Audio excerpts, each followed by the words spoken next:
De la Patria, se abre la sesión. Señora secretaria. Presidenta, no hay cuenta para proseguir con el estudio del proyecto de ley que reduce o elimina exenciones tributarias que indica. Está presente ya conectado el Servicio de Impuestos Internos. Su director, señor Fernando Barraza, ya está ¿Conectado? conectado. Sí. ¿Cómo está, director? ¿Cómo está usted? Hola, buenos días. ¿Cómo están ustedes? Muy bien, gracias. Esa es la cara de un director del Servicio de Impuestos Internos que ha logrado reducir la evasión del IVA a menos de un 20%. Sí. ¿Ah? Oye, Es una buena noticia, ¿eh? sí, Buenas noticias. está bien eso. La reducción del IVA. A niveles de... Claro, cuando la economía está creciendo en esta condición. No se te escucha Yo nada. no lo Carlos. pongo en duda, señor director. Oye, colegas, tenemos hoy día... Ahí le vamos a preguntar al director cuando partamos, pero antes de darle la palabra, antes de darle la palabra al director, por favor, colega, que podamos discutir el tema. Tenemos hoy día, vamos a escuchar al director de Impuestos Internos. El Consejo Fiscal Autónomo se encuentra revisando la presentación nueva del Ejecutivo y yo les propondría, colegas, que dejemos para la tarde al Consejo Fiscal Autónomo a las 17 horas. Vamos a pedir autorización en la sala para sesionar en paralelo y es bien importante esto. Queremos dejar para la tarde para que el Consejo pueda terminar bien la revisión del texto nuevo, invitarlo a partir de las 17 horas y pedir autorización en la sala a las 4 para que nos dejen sesionar y escuchar al Consejo Fiscal Autónomo en la tarde. ¿Les parece? Senador Montes, senador Coloma, perdón. ¿Y cuál sería la secuencia posterior? A ver, la idea Porque es sería importante escuchar también... hoy día al Servicio de Impuestos Internos, escuchar al Ejecutivo, que acuérdense que quedó con varias preguntas sobre la mesa el día de ayer. Es que están poniéndose de acuerdo ellos cómo vamos a sesionar mañana. Después nos cuentan. No, sí, yo creo que con el senador Coloma vamos a tener acuerdo. A ver, no, sí, creo que ya tengo ejercicio de no aceptar provocaciones. Miren. A ver, hoy día escuchemos al director del Servicio de Impuestos Internos. Probablemente van a haber preguntas que hacerle, además de la que ustedes estaban poniendo sobre el tema de recaudación con la nueva evasión de IVA. Luego, el Ejecutivo debiera responder una serie de consultas y dudas que surgieron en la sesión de ayer, ¿se acuerdan? Que tomó nota del ministro. Después debiéramos ver con el Ejecutivo las nuevas indicaciones, sin pronunciarnos sobre ellas, sino que revisarlas y escuchar la explicación. En la tarde, a partir de las 5, debiéramos escuchar al Consejo Fiscal Autónomo para ver qué es lo que opina con las indicaciones que ha presentado el Ejecutivo. Y mañana debiéramos convocarnos para revisar cada una de las indicaciones. Creo que hay una audiencia más pedida, Sole, que me llegó. No me acuerdo quién es. Yo se las voy a decir que la tengo ahí. Pero lo podemos escuchar en la tarde. La tengo ahí anotada. Sí. Lo de mañana sería en la mañana. Hasta que ojalá lo despachemos. Ojalá lo despachemos en la mañana, si no... Ojalá, pero si no, Empezar a ver cómo dijo Senador Montes. las indicaciones, sí, mañana. Votar. Sí. Y hoy día en la tarde escuchar al Consejo Fiscal y hay alguien más que me pidió, de ahí voy a buscar que me pidió audiencia. ¿Les parece como calendario? Como meta, como objetivo. Y si no, y si no tenemos, obviamente el viernes para terminar de tratarlo, si es que mañana no lo logramos, entendiendo que vamos a hacer todo nuestro esfuerzo para mañana. La sesión de sala la vamos a convocar para el lunes, ¿ya? En la tarde, a las 16. Y la Cámara de Diputados está ya convocada el miércoles para sesionar. Por lo tanto, el miércoles lo sacarían ellos y el principio de acuerdo que tenemos es que lo que aquí hagamos se aprobaría ya, para evitarnos la mixta. Por lo tanto, es muy importante lo que hagamos acá.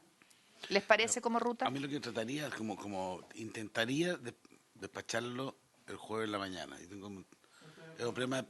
Yo también tengo un tema, estoy bajando un viaje que tenía Iquique y Antofagasta jueves y viernes. Y como, no me como un jueves perfecto de entenderse, como un jueves que no tiene compromisos regionales, básicamente. Ya, intentémoslo. Intentémoslo, colegas, y esa es la disposición de todos. Obvio, no, muy estrecho. ¿Cómo se llama lo otro? El tercero. ¿Cuál es el tercero? Alerta. ¿Alerta? Bueno, ¿les parece como ruta, colegas, para tomar el acuerdo? Ya, y hoy día en la tarde escuchamos a los dos que nos quedan. ¿Listo? Damos la palabra entonces a nuestro director de Servicio de Impuestos Internos, que le vamos a pedir, no sé qué pasó, si salió, se cayó, no sé, ¿se cayó la conexión o no?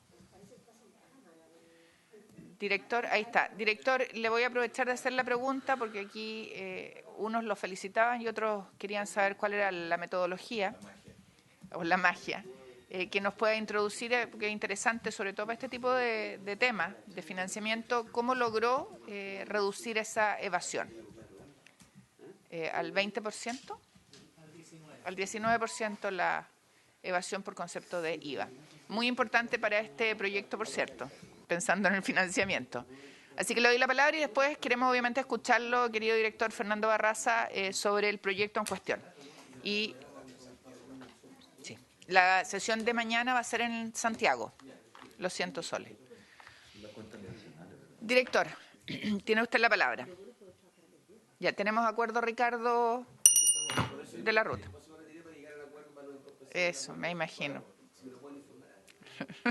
No, si fue en los términos, es mañana en los términos que tú planteaste. Si no lo llegáramos a sacar mañana, el viernes nuevamente. Y el lunes sesión de sala en la tarde. Que ahí voy a pedir ayuda a los comités, por favor.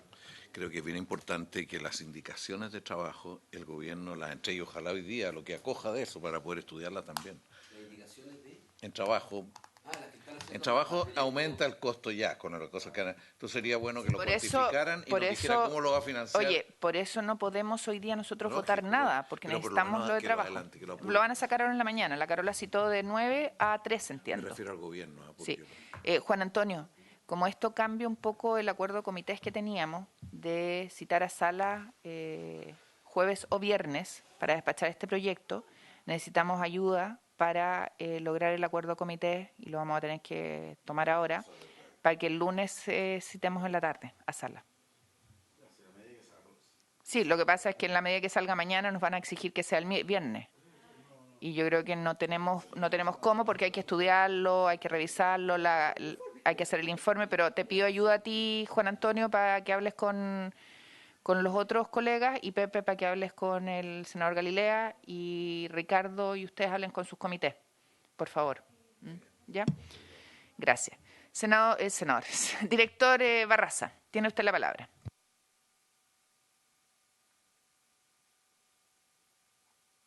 Bien, buenos días. Por su intermedio, señora presidenta, saludo a los honorables senadores presentes. Respecto a lo que se consultaba sobre la reducción de la evasión del IVA en el año 2020, que es el último año con los datos disponibles, especialmente de las cuentas nacionales, que de donde principalmente se hace todo este análisis, a partir, como digo, de los datos de cuentas nacionales del Banco Central y con una metodología que está bastante estandarizada a nivel internacional, se obtiene entonces y se calcula la evasión del IVA. Tal vez lo que mejor explica esta reducción en los últimos 2 años, del año 2018 en adelante, en que viene una tendencia hacia la baja, es el hecho de que en el último año principalmente se produce una caída del consumo de los hogares superior a la caída que tiene la recaudación de este impuesto propiamente tal. De hecho, el consumo de los hogares el año 2020 decreció un 4,6% y la recaudación de este impuesto, del IVA en particular, decreció un 2,4%. O sea, se produce una menor caída de la recaudación en comparación con el consumo, y eso en grandes números explica de alguna manera, o justifica más bien, el por qué se produce esta reducción. Ahora, las razones por las cuales efectivamente se produce esta reducción son más bien una serie de acciones que nosotros como Servicio de Impuesto Interno hemos venido efectuando en los últimos años, que tienen que ver algunas con planes de fiscalización. Por supuesto, nosotros en nuestro plan de gestión de cumplimiento tributario todos los años tenemos un especial foco precisamente en la fiscalización del IVA, debido a que, como todos ustedes saben, el IVA representa prácticamente la mitad de los ingresos tributarios del fisco. Por lo tanto, es sin duda un impuesto al cual nosotros le ponemos mucho foco en su fiscalización. Pero además, recordemos que ha habido una serie de medidas bien estructurales y que han sido posibles precisamente por las aprobaciones que ustedes en sus respectivos momentos han realizado, como por ejemplo la obligatoriedad de la factura electrónica. No olvidemos que a partir del año 2018 en Chile es obligatorio el uso de la factura electrónica y eso por supuesto tiene un impacto muy relevante en la reducción del control del impuesto al valor agregado. Y a partir de este año, inicialmente iba a ser a partir de septiembre del año pasado, pero se postergó para el 1 de enero de este año, ya se inició, está también la obligatoriedad de la boleta electrónica. Y por lo tanto, claramente, este tipo de sistemas son los que de alguna manera van reflejando estas caídas, porque por supuesto que con la factura electrónica, con la boleta electrónica también ahora, no cabe duda que el servicio tiene la posibilidad de hacer un mucho mejor control del cumplimiento de este impuesto. Por lo tanto, esas serían, creo yo, las razones principales que explican esta caída, pero en todo caso es una tendencia que ya viene dándose desde el año 2016, donde si bien la pendiente hasta el año 2018 era bastante plana, a partir del 2018 ya se establece una mayor pendiente en la baja, justificada precisamente por lo que les señalaba. Eso es lo que yo les podría comentar respecto a esta información que dimos a conocer ayer en el marco de nuestra celebración de los 120 años, donde ya teníamos fresquitos los datos de la reducción del IVA y por lo tanto, por supuesto, los dimos a conocer. Eso sería, no sé si hay algunas preguntas adicionales respecto a este tema. Senador García. Muchas gracias, director, por la información. Yo me atrevo a preguntarle, porque también se me ocurre que particularmente esta es información al año 2020, ¿verdad? ¿Director? No sé si me escucha. Sí, efectivamente, es el año 2020. Porque ya el año 2020 comenzamos a tener un incremento muy importante del comercio electrónico. La gente, el consumidor, al no poder salir de sus casas, comenzó a hacer muchas compras por vía electrónica. Entonces probablemente eso también ha hecho que la recaudación aumente. Aunque yo le entendía a usted que la recaudación viene bajando, ¿dijo eso usted? Cuando compara, usted dijo que había disminuido el consumo en un 4, algo y que la caída en la recaudación era de un 2, algo, entonces ahí las cifras se estrechaban. Pero tendríamos una disminución de la recaudación al año 2020, que además estábamos en plena pandemia en que efectivamente la gente estaba consumiendo menos, o sea, eso es perfectamente posible. Probablemente los números están cambiando al año 2021. Va a ser bien interesante hacer el seguimiento ese. Gracias, presidenta. Director. Es como muy bien dice, senador. Efectivamente, la recaudación del IVA, y toda la recaudación, no solo la recaudación del IVA, la recaudación tributaria el año 2020 sufrió una caída. Y el IVA particularmente decreció, como señalaba, en un 2,4%. Contrariamente a lo que estaba ocurriendo, lo que ocurrió durante el 2021. En el 2021 tenemos la cifra hasta noviembre, nos falta todavía cerrar el año con las cifras de diciembre y claramente la recaudación del año 2021 aumentó. Pero el año 2020, que hasta los datos disponibles que tenemos para efecto del cálculo de la evasión, efectivamente la recaudación del IVA disminuyó en un 2,4%. Sin embargo, el consumo decreció en 4 puntos y ahí se produce esa diferencia.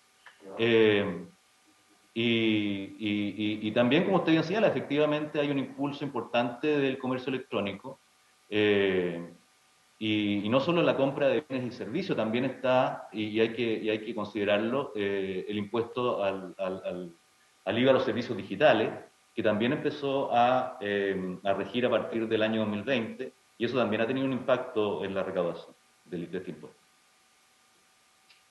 Porque la gente no solo consumía bienes y servicios de manera virtual, sino que también hubo bastante mayor suscripción. Pero, perdón, director, ¿el IVA a los servicios digitales es el componente principal del aumento del IVA? No. No. ¿Cómo lo Estoy diciendo- descompone usted el incremento que ha logrado? No estoy diciendo eso, estoy diciendo que el IVA a los servicios digitales es un nuevo impuesto que surge el año 2020 y que también tiene un efecto, pero no es ni con mucho el principal impuesto.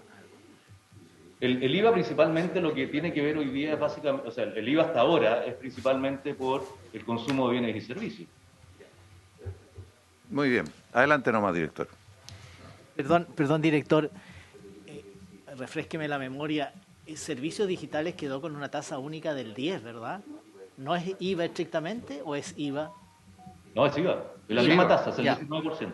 Ya, muchas gracias. No, sí, yo he leído que eso para este año al menos significa para el año 21. Bien, adelante nomás, director. Nosotros queríamos conocer su opinión sobre el financiamiento del proyecto y cada uno de los componentes, hasta qué punto refleja los conceptos que ustedes incluyeron en el informe que le entregaron al Ministerio de Hacienda, en fin. Esa era la consulta principal. Bien. A ver, nosotros teníamos una presentación por hoy día. Muy bien, adelante. Voy a compartir. Si nos puede hacer llegar la presentación, mucho mejor. Sí, por supuesto.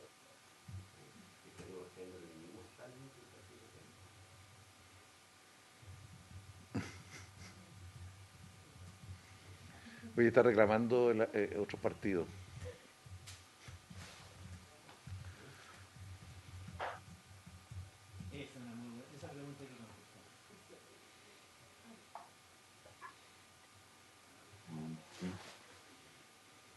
También llega una de reclamo a los pequeños.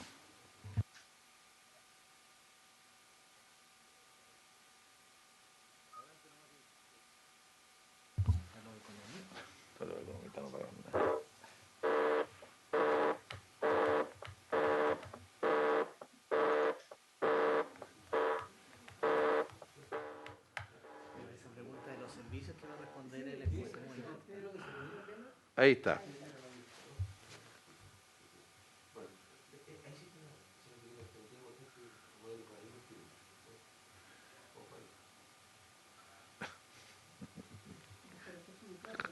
Eres muy divertido, Lago. ¿Ahí sí me escuchan? Decía que estaba silenciado. Sí, se escucha, director. Ya, muy bien, muchas gracias. Porque dice Bueno, brevemente, el proyecto que reduce o elimina las exenciones tributarias, que está en el boletín 14.763,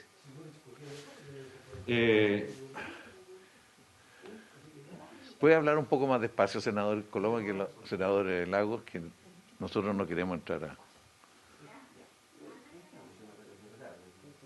Adelante nomás, director. Aquí lo estamos viendo bien. Muy bien. Bueno, sabemos entonces que este proyecto se enmarca en el contexto de la pensión garantizada universal. Entre las distintas medidas que financian esta pensión garantizada universal comprende la eliminación o modificación de algunas exenciones tributarias. El día de ayer el Ejecutivo sabemos que presentó entonces indicaciones al proyecto de ley agregando nuevas medidas. Respecto a estas medidas, se elimina el crédito por inversiones del activo fijo para grandes empresas. Sabemos que hoy día el artículo 33 bis de la Ley de Impuesto a la Renta otorga un crédito por adquisición de bienes de activo fijo para las empresas según determinados tramos, son los que se señalan ahí.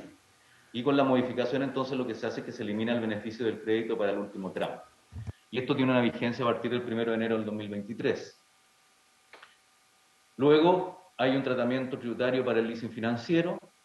Sabemos que hoy día el leasing financiero es tratado tributariamente como un arrendamiento con opción de compra, de manera que la empresa que toma un bien en arrendamiento reconoce como gasto cada cuota de arriendo y no puede depreciar el bien, ya que no es su propietario.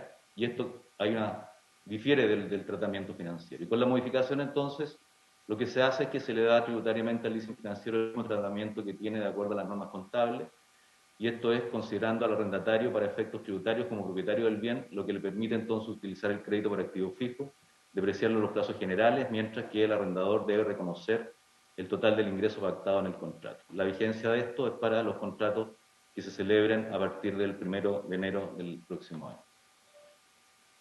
Por su parte, se elimina el beneficio para excedentes de libre disposición.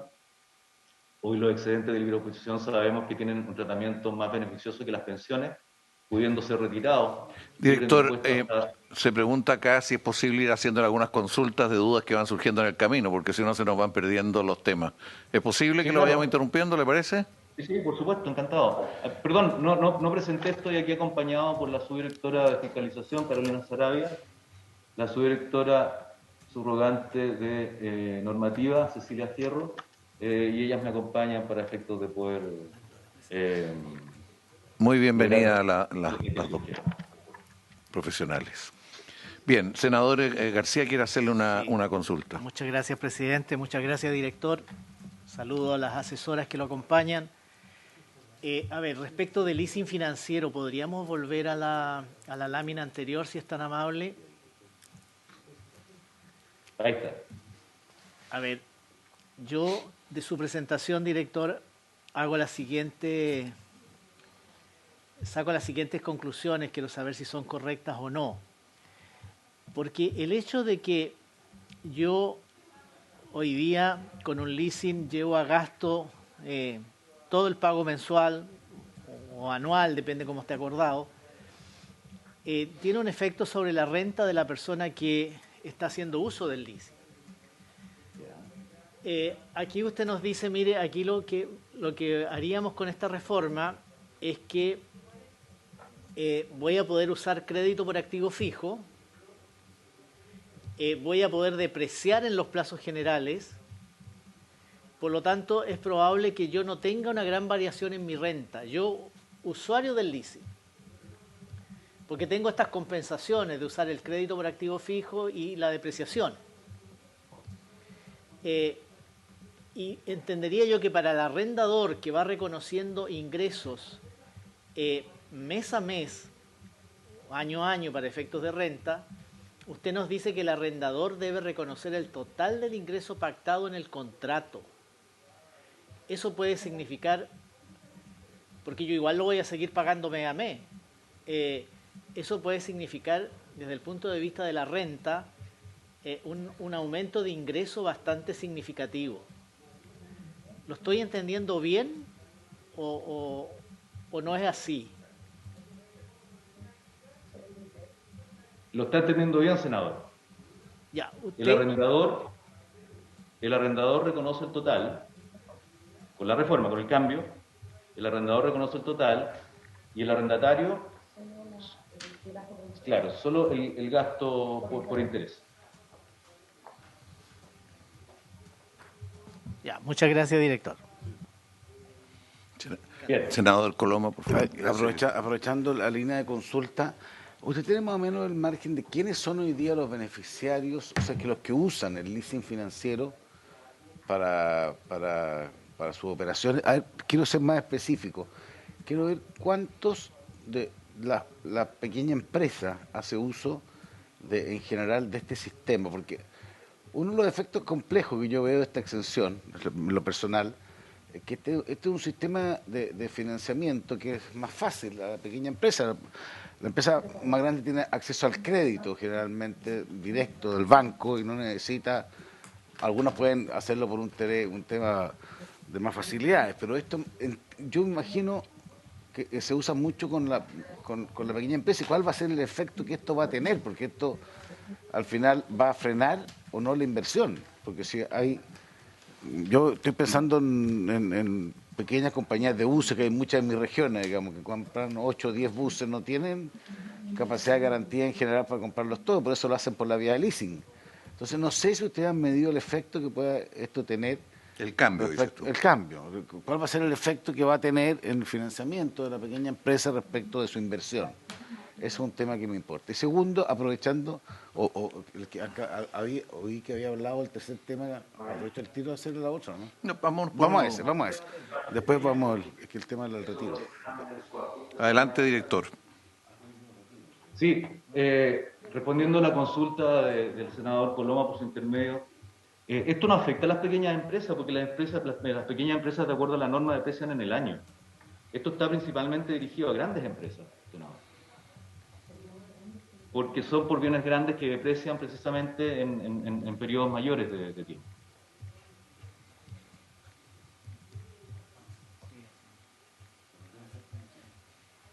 Bien. Está bien, está claro. Pero tú estás hablando más bien de medianas, probablemente. Entonces, A mí es que yo la información que tenía no era tan así, por eso voy a chequearla bien, porque el director me da otra óptica respecto de esa consulta, digamos. muy bien. En Estudiarlo. todo caso, presidente, perdón.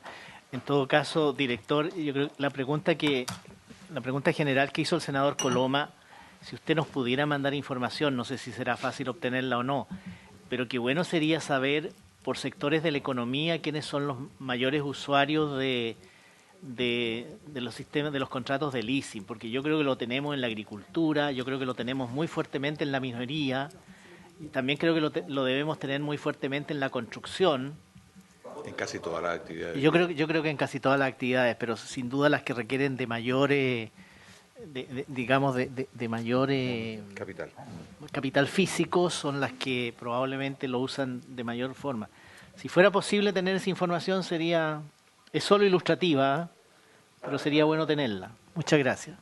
Director, perdón, tuve que salir un minuto por una llamada importante. ¿Usted nos puede mandar la presentación para poder tenerla ahora acá? Sí, por supuesto. Gracias, porque así no le pido Sí, que sí. retroceda y miro la primera no parte. avanzamos mucho. Sí, es que para ver el primer punto, ya. Gracias, director. Sí, no tenemos toda la información, pero vamos a extraer lo que podamos obtener y se lo compartimos, senador, respecto a la empresa. Porque hay efectivamente una declaración jurada, pero son las principales, son las empresas grandes las que nos declaran ahí precisamente sus leasing. Lo que pasa- No sé si podríamos alcanzar a las pequeñas con esa información, pero vamos a sacar lo que podamos obtener y se lo compartimos. Sí, porque la verdad que para hacer la estimación de posible recaudación o de menor gasto, usted tiene que tener cierta hipótesis. Lo que se está pidiendo en el fondo es que nos expliciten la hipótesis, ojalá con ejemplos.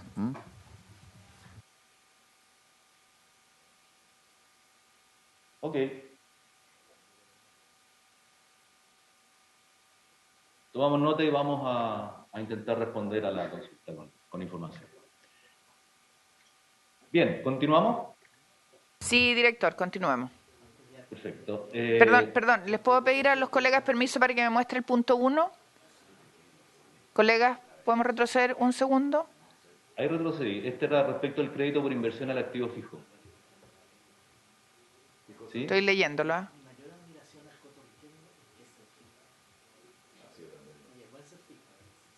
Ya, ok. Gracias, director. Encantado, presidente. Vamos al 2 Estábamos con entonces, que es el nuevo Vamos con tratamiento el- tributario del leasing. ¿Sí? Que ya se hicieron Ya las se consultas explicó. y avanzamos, ¿no? Sí. Bien.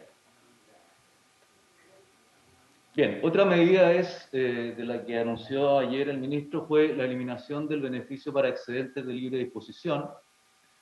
Esto es una medida que rige hoy con un tratamiento más beneficioso que las pensiones, pudiendo, como sabemos, ser retirados estos excedentes libres de impuestos hasta ciertos topes, 800 UTM de una sola vez o 200 UTM por año con un tope máximo de 1.200 UTM. Esto está en los artículos 42 bis y 42 ter de la ley de impuesto a la renta. Con la modificación se eliminaría entonces el tratamiento más beneficioso que tienen estos excedentes de libre disposición, quedando entonces dicha suma sujeta a las reglas generales para las pensiones, que son gravadas con el impuesto único de segunda categoría según el tramo de ingresos del pensionado. Y aquí lo que se plantea es una vigencia a partir del 1 de enero del año 2032. Perdón, director, yo creo que es 2023. Perdón la precisión, porque yo creo que pasa a ser importante. No, decía Sí, ese es un 2030. error. Yo lo vi también en 2032 en alguna parte.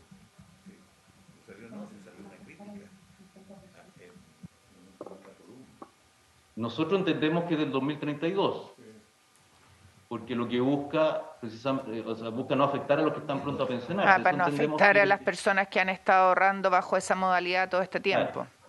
Claro. Así lo entendemos nosotros, es la información que por lo menos tenemos.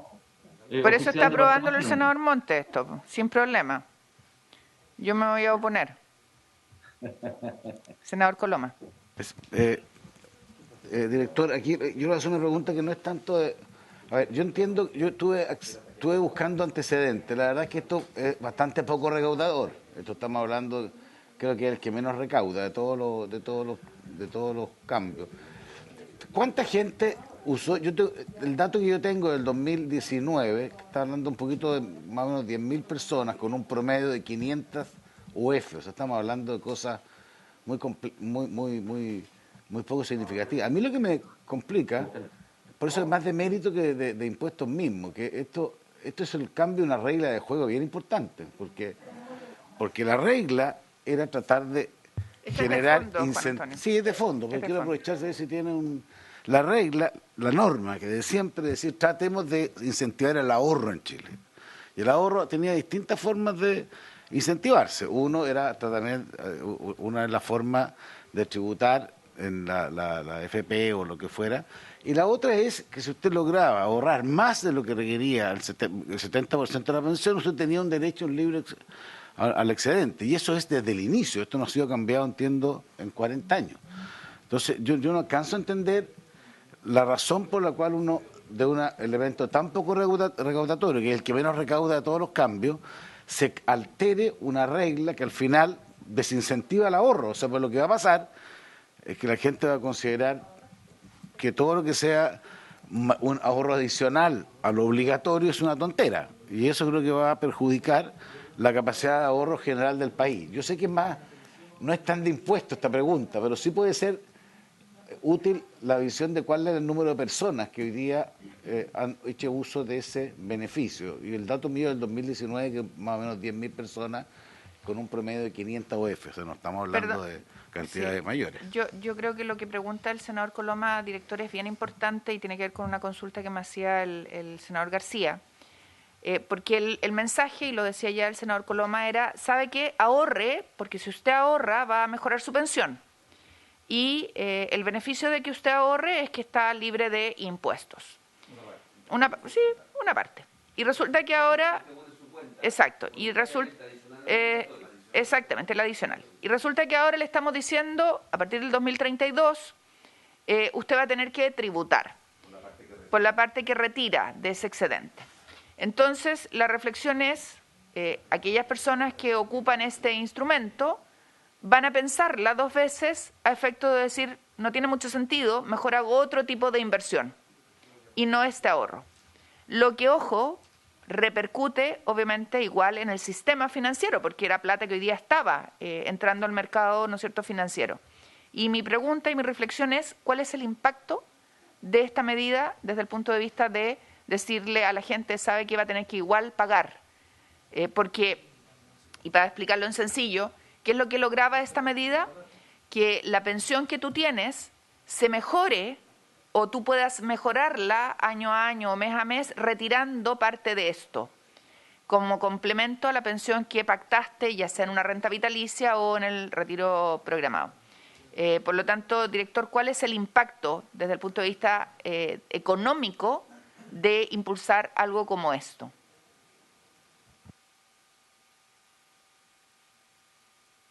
A ver, lo que se establece como monto de mayor recaudación producto de la eliminación de esta exención está obtenido directamente desde el informe de gasto tributario. Por lo tanto, no tengo en este instante la información del número de contribuyentes que se verían afectados con esta exención. Sin embargo, es un dato que sí podemos obtener y se los puedo compartir. Por lo tanto, les ofrecería poder enviárselo, no sé, durante la tarde. Ok, director, es súper importante que nos lo pueda enviar. Yo estoy pensando más bien, porque efectivamente el senador Coloma dice, se estima que son 10.000 personas, y uno dice, no es mucho. El problema es cuántos millones en el mercado hay y cuántos se podrían dejar de poner en el futuro. Perdón, el problema es el efecto que tiene sobre el total, no sobre lo que se retira. Eso, sobre el total. Todo indica que hay una masa de recursos bien significativa que se incorporan al sistema previsional por esta vía, y hay un estímulo que es bien lateral para un grupo de personas que retira una parte de lo que ha depositado. Para hacerlo, y dejarían de hacerlo. Esa es mi pregunta. Eso es lo que estoy diciendo yo. Recogiendo tus palabras, la gente va a decir, ¿para qué? No lo van a seguir haciendo y va a ser plata que no va a estar. Lógico.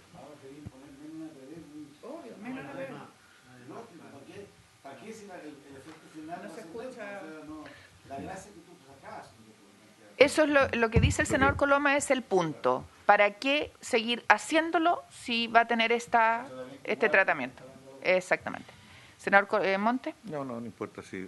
Lo que pasa es que esto es un sector muy reducido de la sociedad que está en condiciones de beneficiarse con esto. Y bueno, yo creo que es razonable discutirlo. Yo creo que es razonable discutirlo y la pregunta es el impacto, porque esa gente no tiene probablemente necesidad de hacerlo y está aprovechando un beneficio. Y lo que tenemos que pensar es cuál es el efecto que Sobre produce el sistema, no por el sobre sistema, no sobre esto, en el sistema.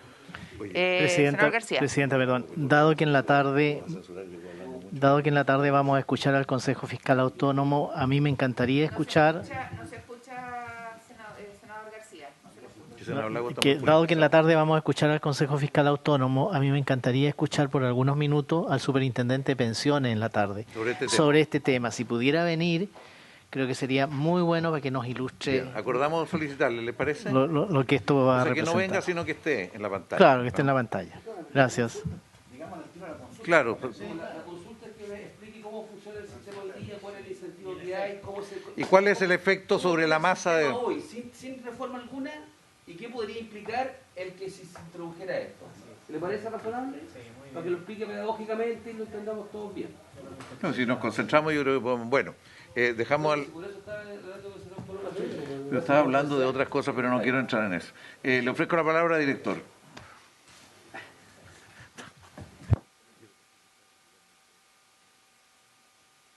Bien. A ver, el impacto en el sistema de pensiones en total, me parece que efectivamente es algo que puede aportar de mejor manera la Superintendencia de Pensiones. Yo le puedo compartir el impacto tributario con el número de contribuyentes que serían afectados y a partir de eso poder establecer alguna estimación más gruesa. Pero cómo afecta esto, particularmente en el sistema previsional, me parece que es algo que no estamos en condiciones nosotros de poder compartir. Ok, gracias, director. Sin perjuicio de eso, les mandaremos en la tarde los datos. Por favor, es súper importante contar con esa información. Muy bien. ¿Seguimos? Gracias. Seguimos. ¿Nos están viendo la presentación, parece, no? No, no estamos viéndola. A ver, vamos a volver a compartirla entonces.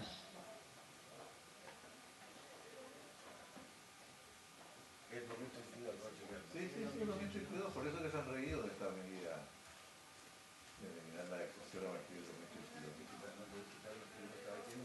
Está bien, sí, es cierto. Sí. Es que esto se planteó mucho a propósito de los retiros. Porque había un incentivo por prestar la plata de los retiros. ¿Ahí sí? Ahí sí. Bien. Ahí sí. Bien, ya, seguimos entonces. Bueno, y la fecha, como decía, es a partir del 1 de enero del 2032. No es que estén cambiados los dos últimos. Bien. Una cuarta medida, muy bien, es la ampliación del hecho grabado al IVA a los servicios. Sabemos que hoy día solo se graban con IVA los servicios que provienen de las actividades número 3 y número 4 del artículo 20 de la Ley de Impuesto a la Renta, y con la modificación no se grabarían, por ejemplo, los servicios profesionales, asesorías técnicas y consultoras, por no comprenderse en los números indicados. Se mantiene la exención a los servicios prestados por personas naturales, ya sea que se prestan de manera independiente o en virtud de un contrato de trabajo. Y se clarifica, agregando una excepción expresa, que están exentos los ingresos de las sociedades de profesionales referidas al número 2 del artículo 42 de la Ley de Impuesto a la Renta, aun cuando declaren sus rentas conforme a la primera categoría. Y la vigencia de esta medida es para los servicios que se comiencen a prestar a partir del 1 de enero del 2023. Esto es básicamente acá, nosotros tenemos, si me dan un minuto, nosotros tenemos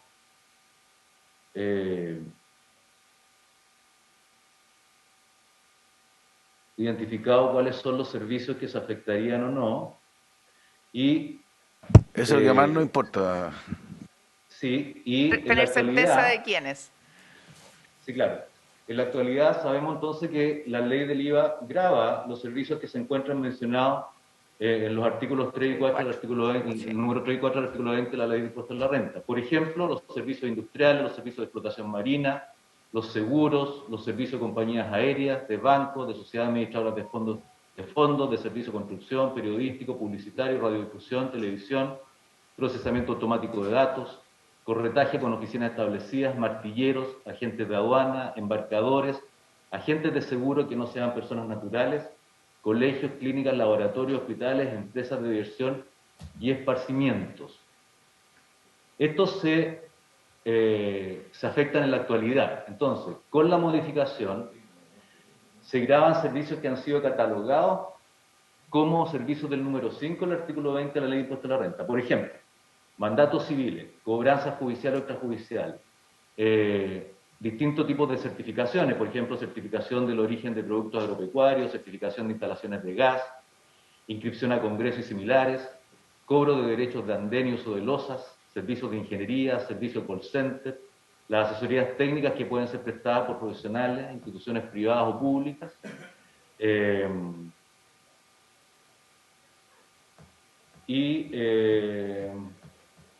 viendo la lista, consultoría, estudios de mercado y asesorías en materias administrativas, contables y financieras.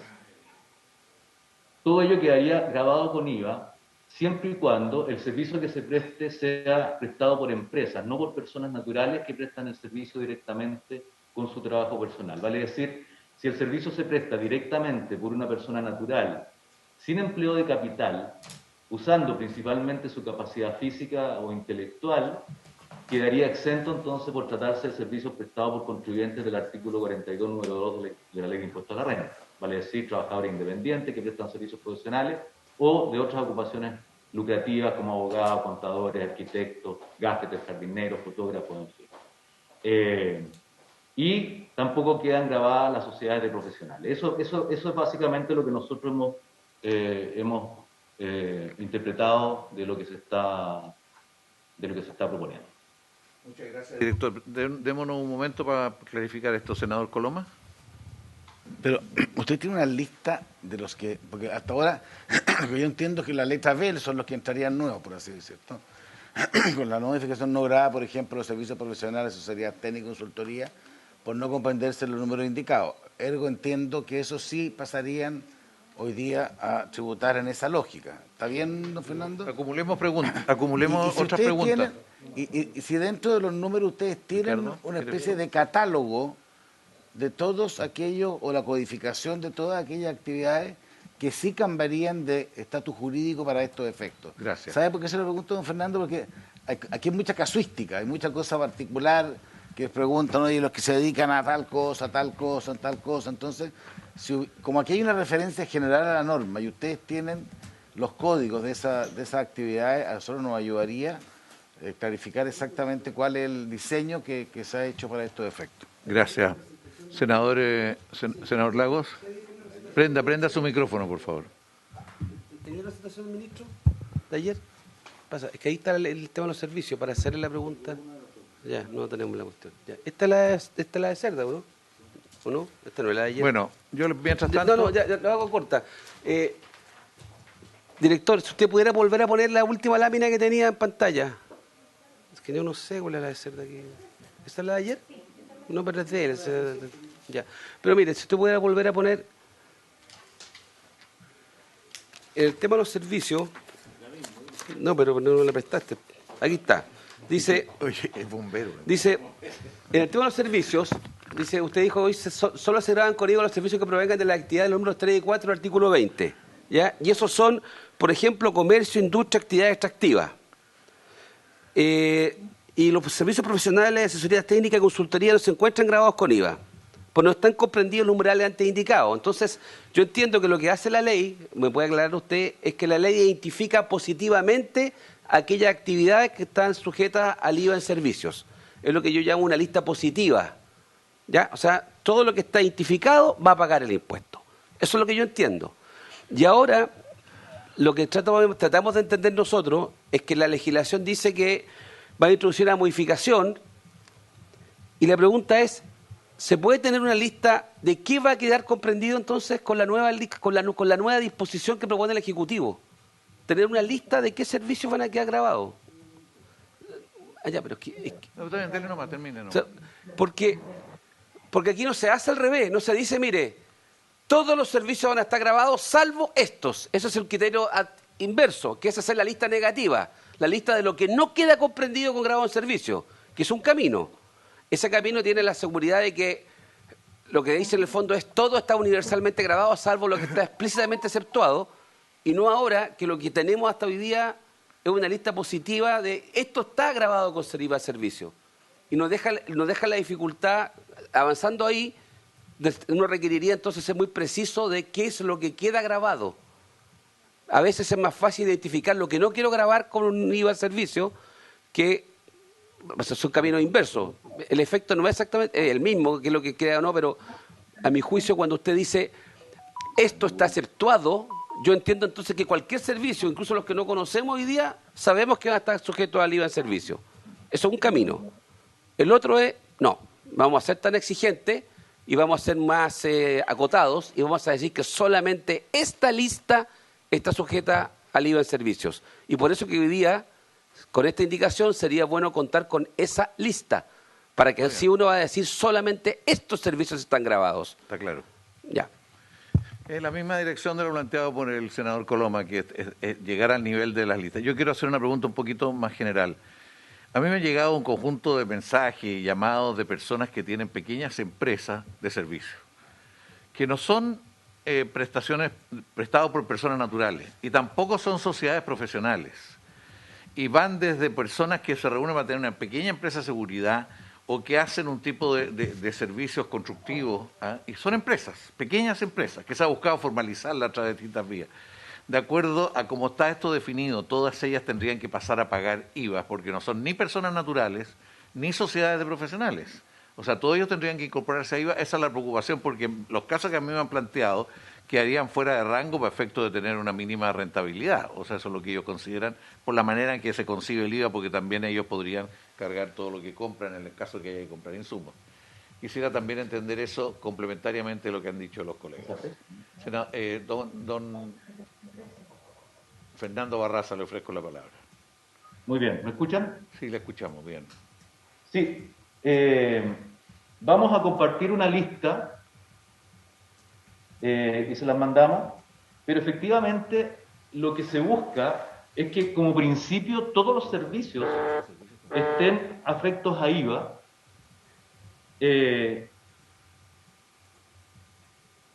con la excepción de quienes lo otorgan o quienes los brindan. Entonces, la regla general sería esa. La regla general sería que todos los servicios claro, estarían afectos a IVA, menos aquellos que son otorgados por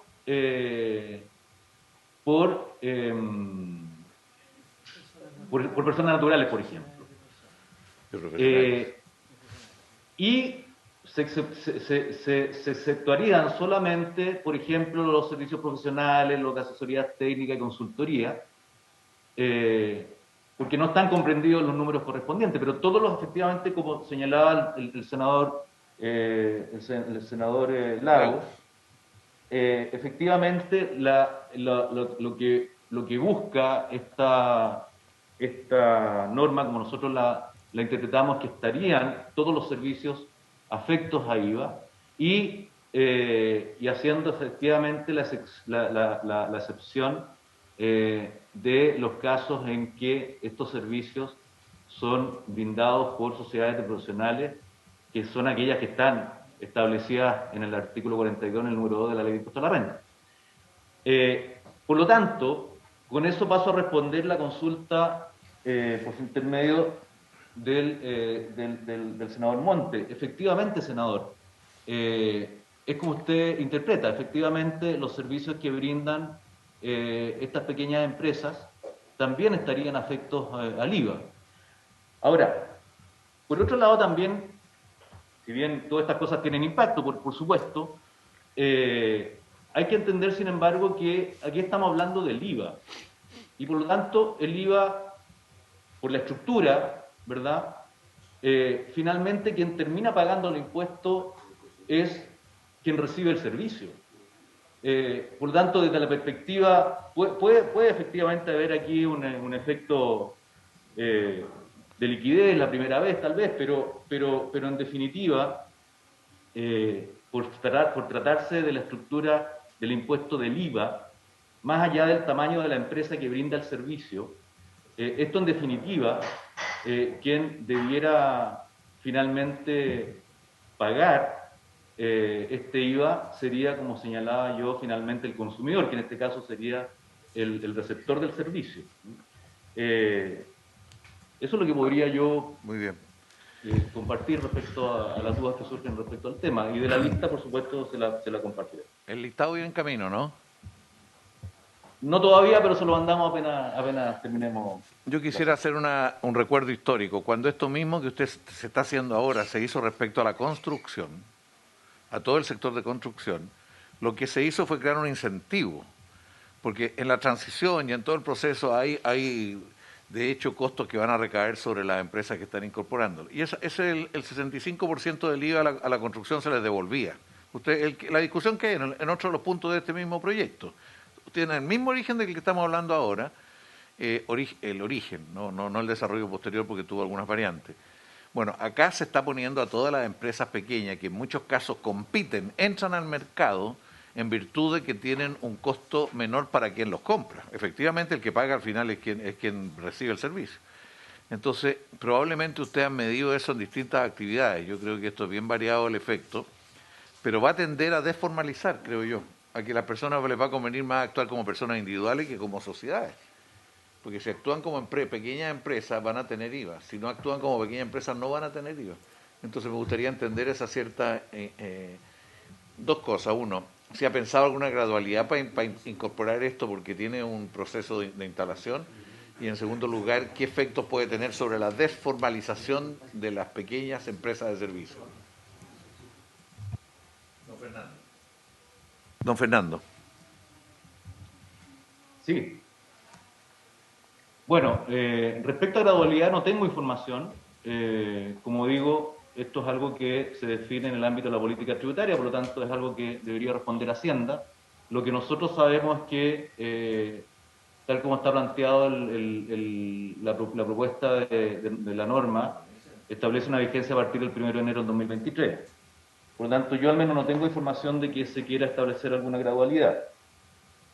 Respecto a la segunda, a la desformalización, no sé si desformalización podría ser la palabra, pero efectivamente se puede producir algo de lo que usted señala, senador Monte, por su intermedio, presidenta, porque claro, efectivamente, por ejemplo, alguien que está constituido como una empresa y que por lo tanto va a estar afecta al servicio que presta, el servicio que presta va a estar afecto al IVA, efectivamente va a tener un desincentivo a mantenerse como empresa y va a tener un incentivo más bien a querer estructurarse como persona natural o como sociedad profesional, dependiendo del servicio. Entonces, efectivamente se puede producir ahí un cambio en la estructura de cómo está conformada la empresa. Más que una desformalización, ¿no? Y puede efectivamente haber ahí un impacto, precisamente por lo que usted bien señala. Ya, señora directora, señora presidenta. Sí, ahora, ojo que el IVA también funciona como crédito y débito, entonces también hay un tema ahí, ¿no? Y efectivamente aquel que decide transformarse de empresa a persona o seguir brindando esto va a tener impacto, obviamente, fíjate, en la pyme. Va obviamente perder esa posibilidad. Bien, muchas gracias, don Fernando. Sigamos adelante nomás y estamos a la espera del listado positivo y negativo que aquí se nos ha pedido. La Muy bien. presentación. Bueno, y la presentación también hay mucha inquietud. Muy bien, muy bien. ¿Por qué la presentación viene de otra parte, perdón? No, no, que la presentación lo estoy usando, entonces ¿Ah? apenas termine se la Es que envío. es tan hermético el sistema de impuestos internos que solo la tiene el director, no se ha liberado. Por eso logran recaudar lo que recaudan. Está en mi computadora, es la presentación la estoy Oiga, usando, yo así que quiero ya me agregar pregunta. otra cosa, porque aquí me acaba de decir el senador García de que el globo de recursos que se busca recaudar o evitar el gasto, digamos, en esto, o recaudar en este caso, es bastante alto. Entonces sería bien interesante saber cómo llegan a esas cifras, de qué sectores, de qué áreas, qué proporciones, si tienen la separación por tamaño de empresa, además de los rubros. Yo creo que sería interesante tener un desagregado para ver el impacto diferenciado. Está claro que en el caso de la pyme puede impactar a muchas empresas, pero tener poco efecto recaudador, ¿eh? O sea, pero puede impactar a muchas empresas. Bien, eso queda pendiente de esta parte, señora directora. Sí, yo no sé si le preguntaron al director si lo mismo que tú estabas preguntando, Carlos, si la cifra que estima el Ejecutivo que recauda, ellos la revisaron y la concordaron. Director. Sí, la cifra sale del informe de gasto tributario, senadora. Y por lo tanto es lo que allí se señala. Nosotros Pero podríamos ¿cuál es la compartir. descomposición de la cifra? ¿Tenemos eso?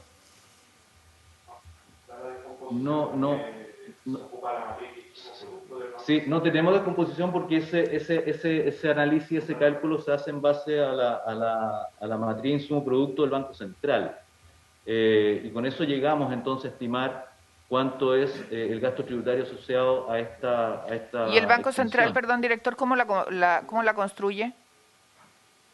No lo sé, ahí habría que preguntarle al Banco Central.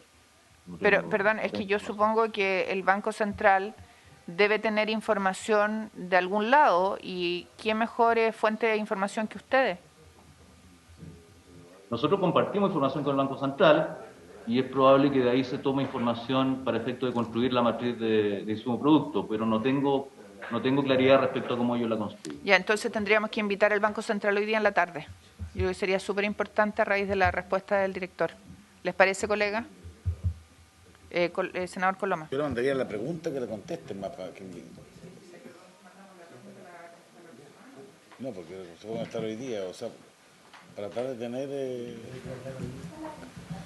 la mayor precisión posible. Yo estoy de acuerdo que haga la pregunta, pero que conteste. Preocupa que si lo que dice el director, y tengo que creerles así, y esto se hizo con la información del Banco Central, sería bueno saber del Banco Central, primera fuente, cómo la construye.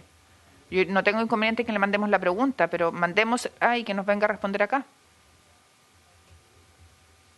¿Les parece? Ok. Le pediría sobre esa, que le mande la pregunta. Sí, mandársela ahora para que la tenga y que nos venga a contestar acá para poder tenerlo, porque creo que es muy importante. Gracias, director. Un abrazo y mándenos la presentación. Por favor, sáquele la pantalla y mándela. Sí, terminó. ¿Eso me dijeron o no? No, no. Ya, perdón. Pensé que había terminado, como tuve que salir. Seguimos entonces. Seguimos.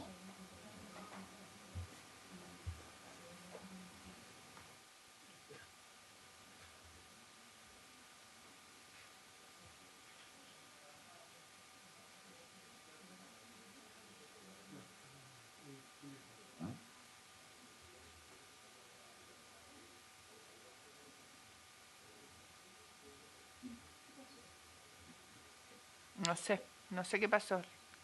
Ahí voy a subir, voy a volver a compartir la presentación para continuar. ¿Ahí?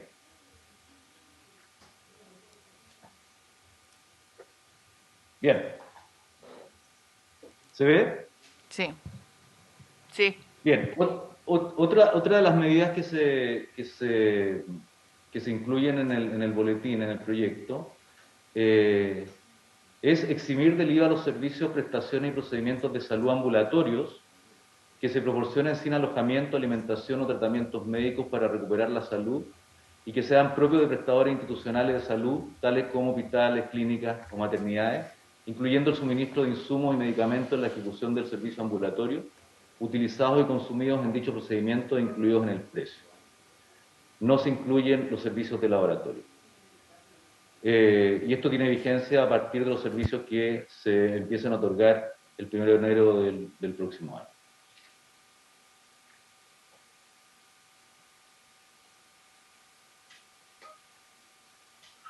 Ok.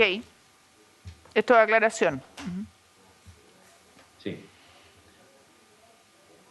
Otra de las medidas es la eliminación del artículo 20 de la Ley sobre Impuesto a las Herencias, Asignaciones y Donaciones, la frase a los seguros de vida. Con esta indicación, además se aclara que se graban con impuesto a la herencia, entonces, los seguros de vida. Sabemos que hoy día las sumas percibidas por los beneficiarios en cumplimiento de contratos de seguros de vida son considerados ingresos no constitutivos de renta, y adicionalmente dichas sumas no se graban con el impuesto a la herencia y donaciones. Entonces, con la modificación, la idea es afectar con impuesto a la herencia y donaciones a todos los beneficios obtenidos en virtud de los contratos de seguros de vida. Acá se especifica entonces que la eliminación de la exención a los seguros de vida no afectará al seguro de invalidez y sobrevivencia que está establecido expresamente en el Decreto Ley 3500.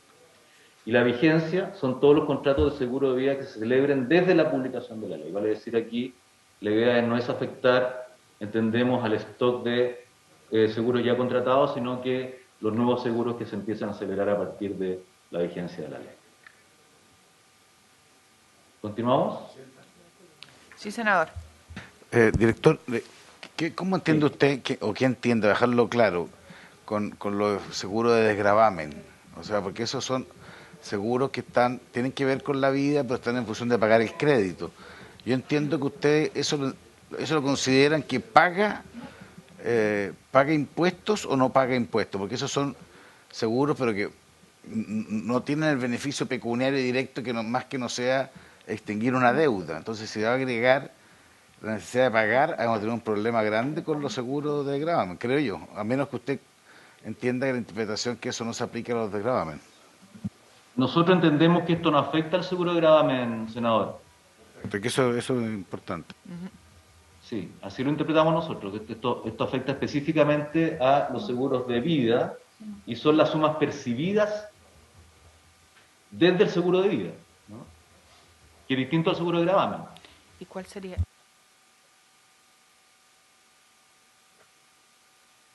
¿Cómo se calcula el impuesto, director? El impuesto al seguro, ¿de este impuesto estamos hablando? Sí, de este. ¿Cómo se calcula? Si una persona recibe, una persona que no tiene ingresos, que no tiene, que está exenta de impuestos, que, voy a ponerme bien extrema, perdón, que está en el tramo de personas carentes de recursos y recibe una herencia de 50 millones, estoy inventando. ¿Cómo se calcula el impuesto? Sí, a ver, esto pasa a constituir la base imponible del impuesto a la herencia. Y el impuesto a la herencia tiene tramos. O sea, se pasa, digamos, a correr las reglas de impuesto a la herencia.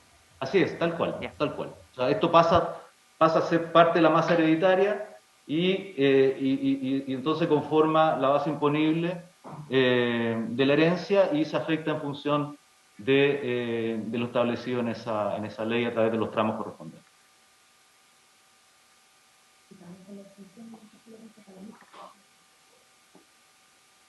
¿Avanzamos? Sí, director. Bien.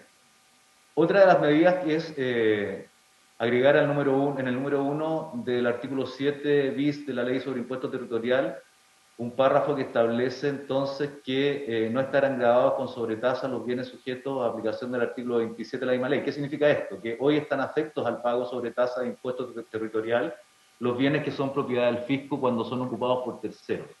Y la modificación lo que hace es excluirlos del pago de sobretasa a todos estos bienes que son propiedad del fisco, con una vigencia de efecto retroactivo a contar del 1 de enero del 2020. Esto, por una parte, viene a corregir una situación que se produjo cuando se aprobó esta sobretasa, en que por una omisión, entendemos, quedaron incluidos los bienes del fisco. Y aquí lo que se hace entonces es reparar esa situación, por una parte. Pero además, se modifica el porcentaje de la tasa marginal de la sobretasa sobre el patrimonio inmobiliario de 0,275% a 0,425% para contribuyentes que tengan propiedades con avalúo fiscal de más de 1.510 UTAS, que son aproximadamente hoy día 994 millones de pesos. Esto con una vigencia del 1 de enero del año 2023.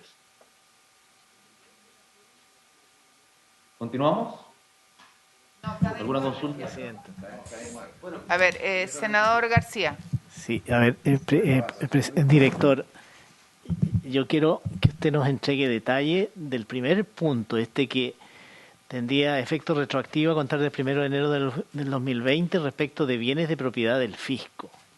Nosotros en algún minuto, ya hace algún par de años, con el propósito de beneficiar a las municipalidades donde están, de los territorios donde están estos inmuebles, se resolvió que pagaran contribuciones de bienes raíces, que pagaran el impuesto territorial.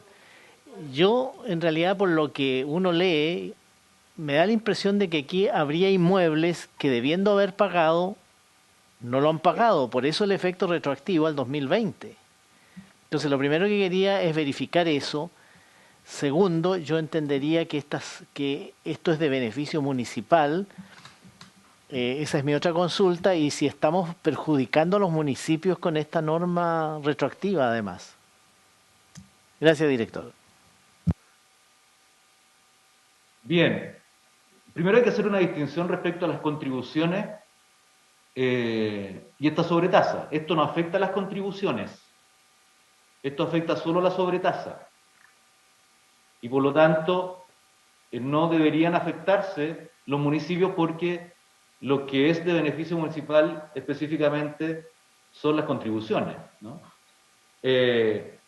Aquí más bien de lo que se trata es que en definitiva este impuesto, cuando lo tienen que pagar, por otro lado, esta sobretasa afecta a los propietarios de los bienes.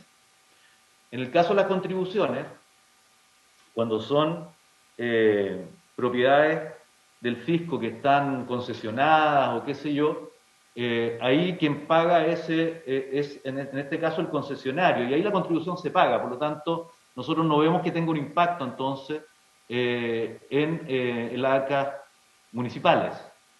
Aquí, sin embargo, dado que esto afecta a los propietarios específicamente de los bienes, y en el caso, por lo tanto, de los bienes del fisco, quien tiene que pagar esta sobretasa es el propio fisco, lo que se produce en definitiva es que el fisco, por una parte, tiene que obtener los recursos para pagarle después al propio fisco, ¿no? Director, tenemos ¿Sí? un problema básico acá. ¿Sobretasa sobre qué? ¿Qué es la sobretasa? Sobre los bienes Coloma? raíces, yo entiendo que eso es la nueva sobretasa. Sí, estamos hablando de la Porque sobretasa si alguien dentro de su patrimonio reunía más de 400 millones, más de 700 millones, más de 900 millones, se le aplicaba una sobretasa X. Esa es la que entiendo yo, a esa sobretasa. No, ¿A esa sobretasa nos referimos? Esa es, pues, lógico. Sí. ¿Cuál es la otra? Hay otra sobretasa de no uso de bienes inmuebles. Sí. Aquí estamos hablando específicamente de la sobretasa a los bienes raíces, efectivamente, que es lo que está en el artículo 7 bis Así es, de la ley de así impuesto está bien. territorial, y que fue aprobado junto con la última ley Hace 4 años. 21.210. Exacto, hace 2 años. Hace enero del 2020. Sí, exactamente, a esa sobretasa se refiere esto, y que afecta específicamente Director, perdón, pero ¿qué ¿Sí? sentido pudo haber tenido que pusiéramos una sobretasa a inmuebles fiscales? Porque eso en el fondo es un traspaso de plata entre el fisco nomás.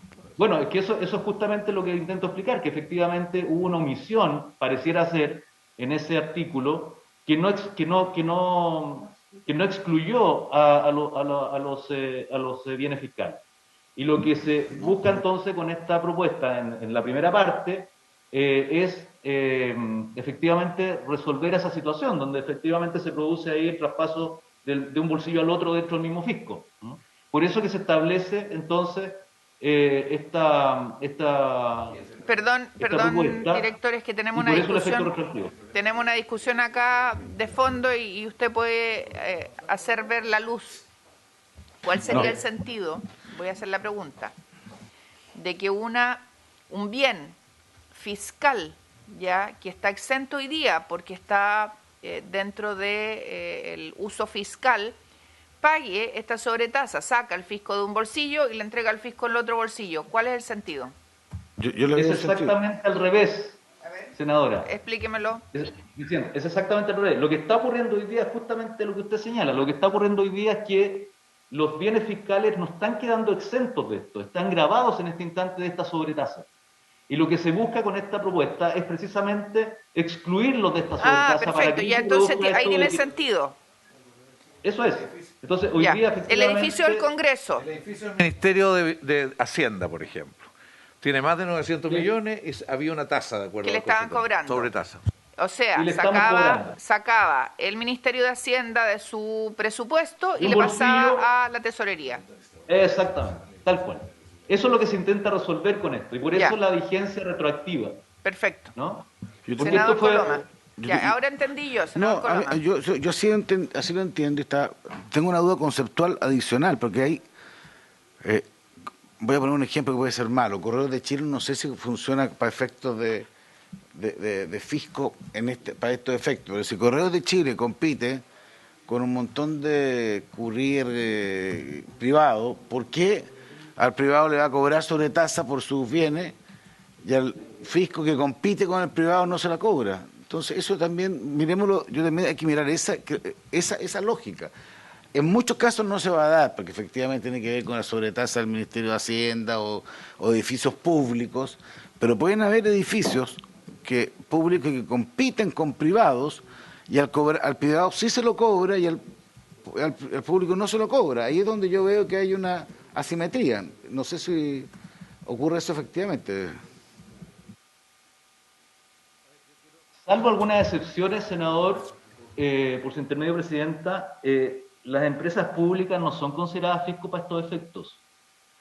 Ha habido en algunos casos pronunciamientos donde hay algunas empresas públicas, no sé si Correo, en el ejemplo que usted pone. ¿Qué se ocurrió? Puede haber otro, no tengo idea. No... Sí, puede haber otro, pero en general no ocurre lo que usted señala, porque esto afectaría única y exclusivamente a aquellas propiedades que son del fisco, y una empresa pública no necesariamente es considerada fisco. Ahí podemos revisarlo un poco más para efectos si hay alguna... Si pudiera eventualmente haber ahí alguna situación como lo que usted señala. Pero el sentido de esto es excluir única y exclusivamente aquellos bienes que son del propio fisco, precisamente para evitar esta distorsión que se señala. A ver, yo quisiera entender una cosa. El edificio del Ministerio de Hacienda, cuando está ocupado por el Ministerio de Hacienda, o sea, por el propio fisco, no pagaría la sobretasa, de acuerdo a la letra A. Sin embargo, si ese edificio del Ministerio de Hacienda se le arrienda o de alguna manera lo ocupan terceros, ahí pagaría sobretasa. Eso es letra A. ¿No? Es que, No. Y lo que se está planteando aquí es que en ninguna circunstancia pague sobretasa. Quiero aclarar esto justamente. La letra B significa eso, que en ninguna circunstancia pagaría sobretasa. En ninguna circunstancia pagaría sobretasa, tal como usted bien señala, senador. En ninguna circunstancia. Ahora, es importante sí hacer la distinción respecto a que este impuesto afecta al propietario, siempre al propietario. Por lo tanto, en el ejemplo que usted señala, si el edificio del Ministerio de Hacienda, donde estamos hoy, fuera ocupado por un tercero, que no fuera el Ministerio de Hacienda, da lo mismo para este impuesto, dado que de acuerdo a la ley lo tiene que pagar el propietario, siempre el propietario, indistintamente de quien haga uso del inmueble, ¿no? Para estos efectos. Que es distinto en el caso de las contribuciones.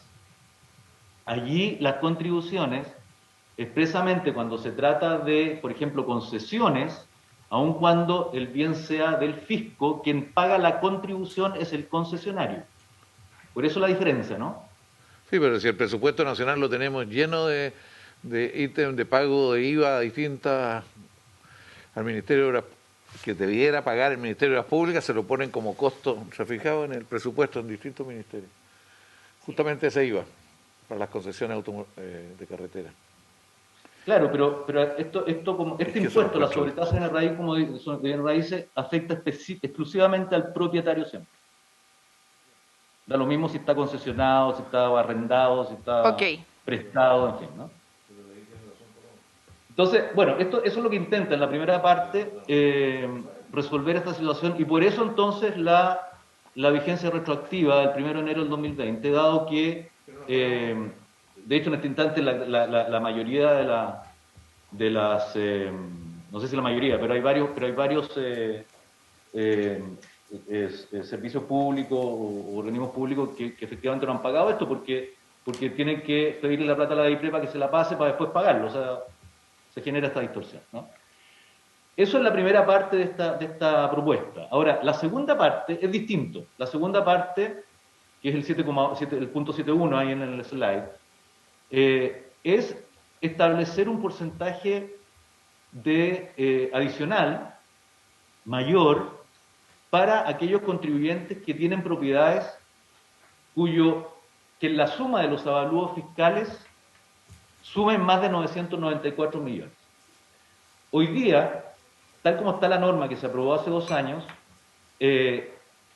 sobre 400 millones pagan sobretasa, y lo que se está planteando aquí es establecer un nuevo tope, que son los 994 millones, y sobre los cuales entonces se pagaría una tasa mayor que sería del 0,425%. Eso es. Aquí... ¿Tiene una estimación de cuánto afecta el 7 y el 7.1 en el informe financiero? El 7 no afecta en nada, el 7 es neutro, ¿no? No tiene impacto. Y el 7.1 sí está en el informe financiero. ¿Cuánto es? 107.000 millones la estimación. Régimen. Y esto afectaría a poco más de 17.000 contribuyentes, que son aquellos que tienen propiedades que en la suma de los avalúos de las propiedades que poseen suman sobre los 994.000. A ver, es la suma de los avalúos, ¿no? Siempre bajo un mismo RUT, la suma de los avalúos, eso es lo que paga esa sobretasa. Exactamente, siempre es la suma de los avalúos. O sea, naturalmente, si la persona tiene una sola propiedad que sobrepasa este monto, obviamente está afecto. Pero puede tener muchas propiedades de avalúos menores, pero si en la suma sobrepasan estos montos, entonces quedan afectos. Así como opera ya hoy día. Muy bien, gracias. Yo no sabía que... Senador Coloma. A ver, esta es la tasa. Este impuesto también es bien complejo, porque estamos hablando del 0,425 anual. O sea, esto es un impuesto patrimonial alto, no es bajo, porque hoy día ¿cuánto pagan? Pagan con la sobretasa nueva, pagan 0,275, ¿cierto, secretario, director? Hoy día se paga, hoy día hay 3 tramos. Sí, de 400 a 600, algo 600. Claro, de 400 a 600, un 0,75. Sí.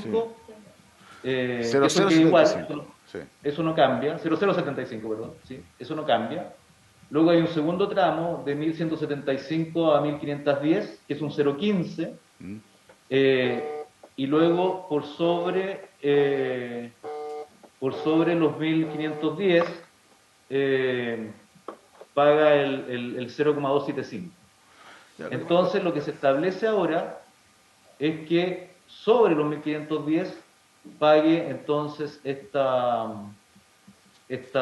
tasa mayor de 0,425. Yo tengo dos.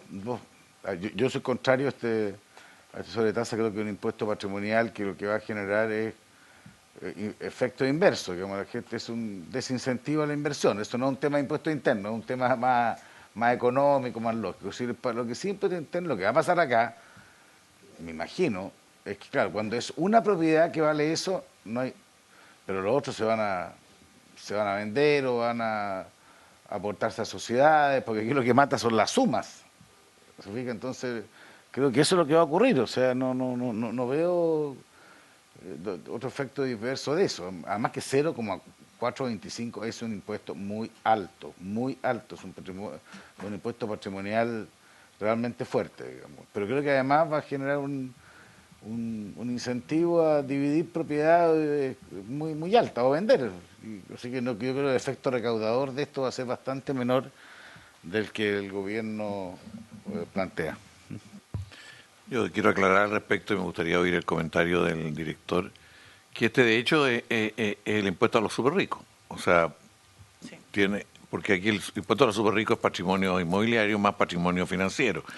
Nosotros cuando legislamos el año 2020 pensamos en esto y pensamos que era una manera de que los que más ingresos tenían, más patrimonio tenían, que aportaran más a los desafíos país. En la Cámara de Diputados en todo su debate ni siquiera toma en cuenta esto y en algún momento pensaron en un impuesto a los súper ricos que sumaba sobre esto otro impuesto sin valorar esto. Y me gustaría decir cuánto se recaudó exactamente con el 0,275 o los 3 tramos el año 2020 y 2021 si tiene la cifra, porque yo creo que sería interesante que eso se ha mantenido, porque una de las razones por las cuales se aplicó esto, porque esto era más estable. Esto no lo cambiaba, los que tenían nuestro patrimonio no era tan fácil cambiarlo para allá o para acá, tenía cierta estabilidad, que es lo que ha ocurrido con los impuestos a los súper ricos en general en Europa y en otros lados, que no han funcionado justamente porque el que tiene que ver con el patrimonio financiero es perfectamente posible de mover por todos lados, no así el inmobiliario.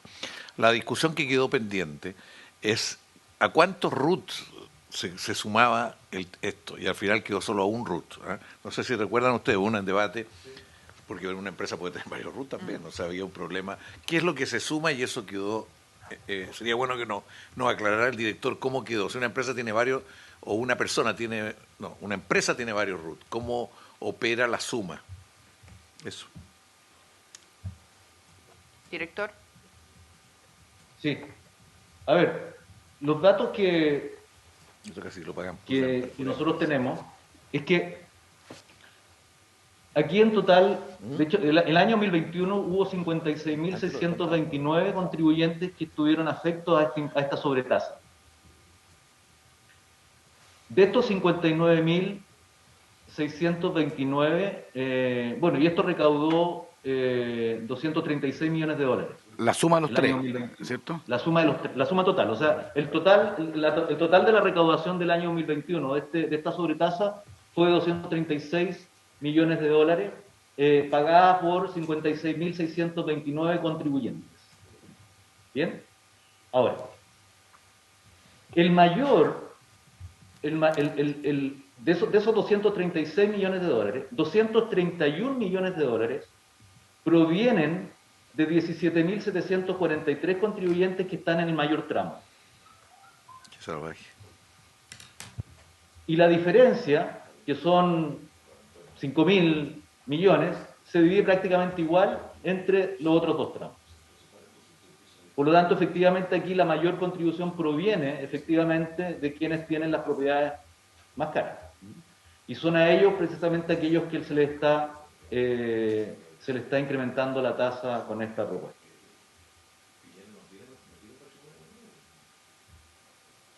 Ya. Ok, director. ¿Continuamos? Sí, director, continúe. Muy bien. Una última consulta. Aquí no hay ninguna diferencia entre bien urbano o rural, ¿cierto? O sea, No. Respecto de No, todo. ninguna. Da lo mismo donde esté el precio. Claro, el problema que se va a producir es que yo lo veo en el mundo, en todo el mundo, o sea, tener hoy día un bien raíz para generar un emprendimiento, no digamos casa, un negocio, cualquiera va a tener que agregar para el futuro 0,425 de impuesto por el derecho a trabajar. Eso va a ser, y esa cuestión que yo encuentro una señal muy equivocada. O sea, pero no es un tema suyo, efectivamente, director, porque eso usted es otro su obligación, digamos. Bien, continuamos. Bueno, otra de las medidas que están acá es una propuesta asociada al MEDCO. La ley establece un mecanismo de estabilización de precios de los combustibles a través de una fórmula, y aquí básicamente lo que se hace es modificar y cambiar el valor de la fórmula aumentando el techo máximo del subsidio, pasando entonces de 500 millones de dólares a 750 millones de dólares. Y esto sería con fecha de publicación, con vigencia inmediata con la fecha de publicación de la ley.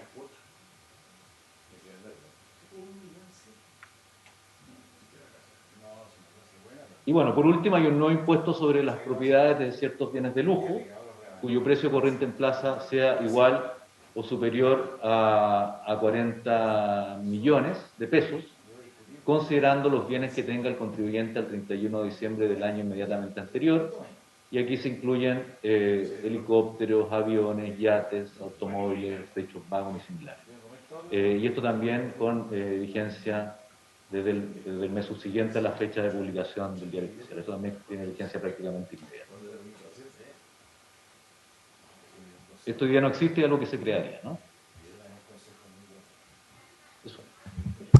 Presidenta, ¿me permite? Eso es lo que Sí, yo puedo senador García. compartirle. Señor García, un minuto, director. Director, a ver, yo quería consultarle particularmente por los llamados yates. ¿Cómo se define un yate? Porque a mí me han planteado la situación de los veleros. Si entran o no. Si entran o no. Lo que pasa es que el senador García quiere que entren, para que no se malinterprete la consulta, porque como la sesión la siguen todos, yo entiendo así su pregunta. Sí, lo que pasa es que hay personas que, digamos, uno de sus hobbies es el velerismo, y yo no sé si, de verdad no sé cuál es no sé cuál es la definición de un yate, qué se entiende, cuándo se va a quedar grabado un yate. Porque claro, todos tenemos la imagen del yate grande, lujoso, en fin, y que está bien, claro, pero no sé si los veleros son también considerados yate. Y si por cada uno la suma. Yo entiendo que es cada uno. Es cada uno. Es cada uno. Director. Sí, también entendemos que es cada uno. Ahora, yo no tengo la definición de yate. No somos nosotros quienes hacemos esa definición. Sí, por regla general, nada más, yo entiendo que un yate es una embarcación de recreo y que puede ser a motor o puede ser a vela. Pero no tenemos nosotros una clasificación más técnica para hacer una eventual distinción, ¿no? Director, y quizás... Ahora, sí a nosotros nos llegan nóminas de embarcaciones y nosotros tenemos información de embarcaciones, pero no con estas distinciones tan precisas de cuáles son yates, cuáles no son yates. Y nosotros tenemos esta información principalmente para efectos de hacer el control de inversiones, ¿no? Pero ahora, bueno, vamos a tener que aplicarle además estas tasas de impuestos a estas embarcaciones. Sí, senador Coloma. Ok, mire, yo parto de entender que no entiendo nada de yate y soy un desastre para la navegación, pero me preocupa porque el artículo 9, la indicación dice, establécese un impuesto anual de 2% y es sobre el precio corriente en plaza de estos bienes. Y después dice, para los fines de este artículo se entenderá por precio corriente en plaza las respectivas quienes es la que determine anualmente el servicio de impuestos internos. Por eso es que la pregunta del senador García es importante, porque yo no sé si ustedes tienen un precio corriente en plaza de lo que valen. ¿Esto avalúo fiscal entonces? No, pues no, es que hay, por ejemplo, yo entiendo los yates no tienen un avalúo fiscal, porque hay veleros chicos, veleros grandes. Ustedes lo buscan avalúo comercial y a partir de eso definen. Es que eso es lo que estoy leyendo de la indicación del gobierno, que el impuesto interno el que tiene o debería tener o va a tener que tener anualmente un precio corriente en plaza de este tipo de bienes. Lo que pasa es que esto, a diferencia de los autos, que hay registro, de los aviones, que hay registro, entiendo que esto no tiene registro, porque esto se pueden hacer incluso uno mismo. Entonces no sé si ustedes han visto esto, digamos. Yo cumplo con transmitir las inquietudes que uno va oyendo. Sí. Sigamos entonces. Nosotros entendemos que vamos a tener que tener, como dice el Senado. Nosotros no tenemos efectivamente hoy día un registro de los yates, más allá de que recibimos la información de las compras y ventas de los yates, pero no tenemos un registro como el que tenemos de los vehículos motorizados y sobre el cual hacemos los avalúos, etcétera, etcétera. Naturalmente, si esta ley se aprueba, nosotros vamos a tener que construir esto. ¿Cuánto es en financiación? ¿Y de dónde sale esa información, la que tiene el financiero?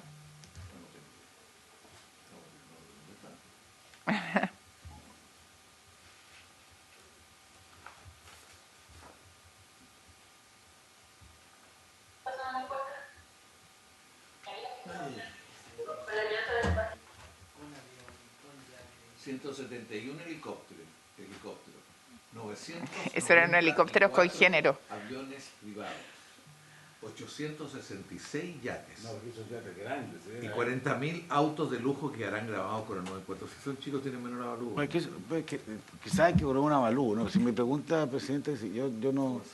que hay que colocar un tanto sobre 40 millones, no tengo idea, puede ser la lógica de los 40 millones, pero no puede quedar abierto a un concepto que no está definido en impuestos internos y de ahí para arriba, o sea, cuyo avalúo conversar en plaza sea lo que se determine. Si no se va a hacer, esto va a ser un problema terrible para usted, director, ¿verdad? Tiene que calificar, no sé, cientos de tipos distintos de yates. Lo que me parece más lógico establecer un avalúo de ahí para arriba, porque si no va a ser imposible. Tiene que acercarse al avalúo comercial, lo que tú lees. Y eso es complicado porque hay mucha diversidad, efectivamente.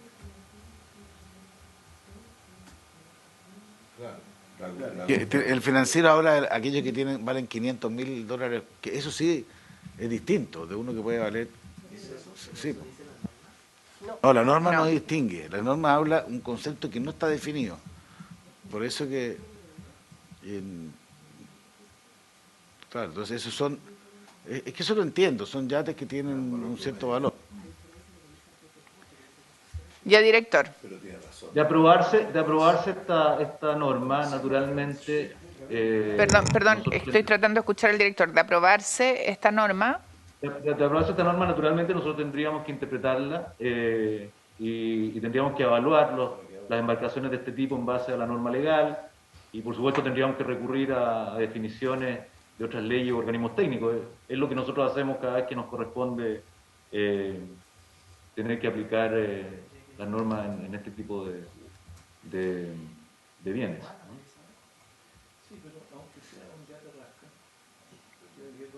Bien, esa es la presentación que tenía. Ok, gracias, director. ¿Alguna pregunta, colegas, alguna pregunta adicional? Sí, en la norma, director, en la norma, es que acaba de decir algo el senador Coloma, una bicicleta. No está dentro de una bicicleta que cueste 45 millones. No está dentro de... No, pues no estaría, porque la norma... de competencia. La norma es bien precisa respecto a que son helicópteros, aviones, yates y automóviles. Un caballo. Un caballo corralero, tampoco está. No, estoy diciendo, o sea, porque yo creo que en eso tiene que estar súper claro. Sí.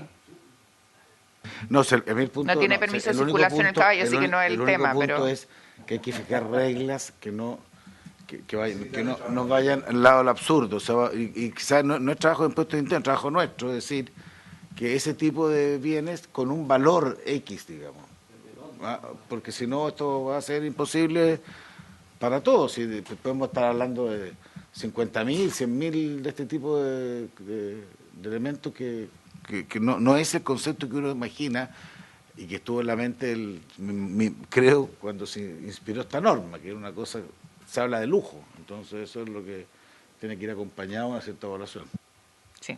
O sea, tiene que haber un punto de corte en lo que está diciendo. Porque efectivamente hay bote y yate. Ya. ¿Algo más al director? ¿Algo más al director? De este punto no. Ya. Él tiene otros puntos. No, terminó. ¿Terminó, director? Sí. ¿Estaríamos?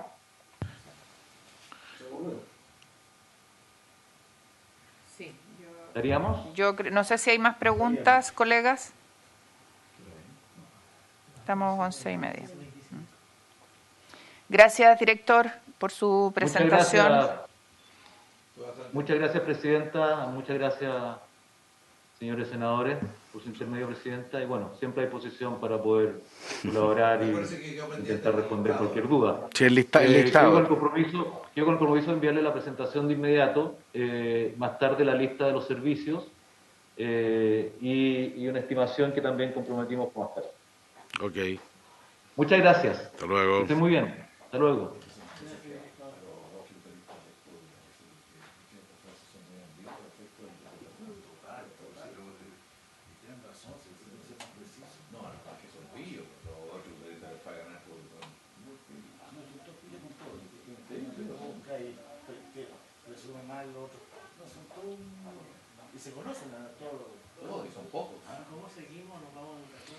Sí, porque si la sesión sigue, no la hemos levantado. Tenemos al Ejecutivo, entiendo, ¿no? ¿No está? Está en trabajo. La verdad es que yo terminaría acá. Pedíamos autorización en la sala a las 5. Tenemos que escuchar al Consejo Fiscal Autónomo, que va a responder en base a lo que presentó ayer el Ejecutivo. El súper, sí, confirmó. Y había alguien más. Ahí voy a buscarlo. ¿Ya? El central con la pregunta que le vamos a hacer por escrito. Sí, no, si el Ejecutivo tiene que responder. Sí. Sí. Y a lo de trabajo. O sea que aunque no nos entreguen el informe ahí que por No, pero ya están votando, van a terminar a las 3. No va a estar entonces, pero no A las 3 tenemos sesión especial. Pero por lo menos que Sí. Ya, y yo les pido, colegas, que todos ustedes hablen con sus colegas de bancada. Vamos a tener comité a las 2:30. ¿Tú tienes que hablar con tu bancada principalmente?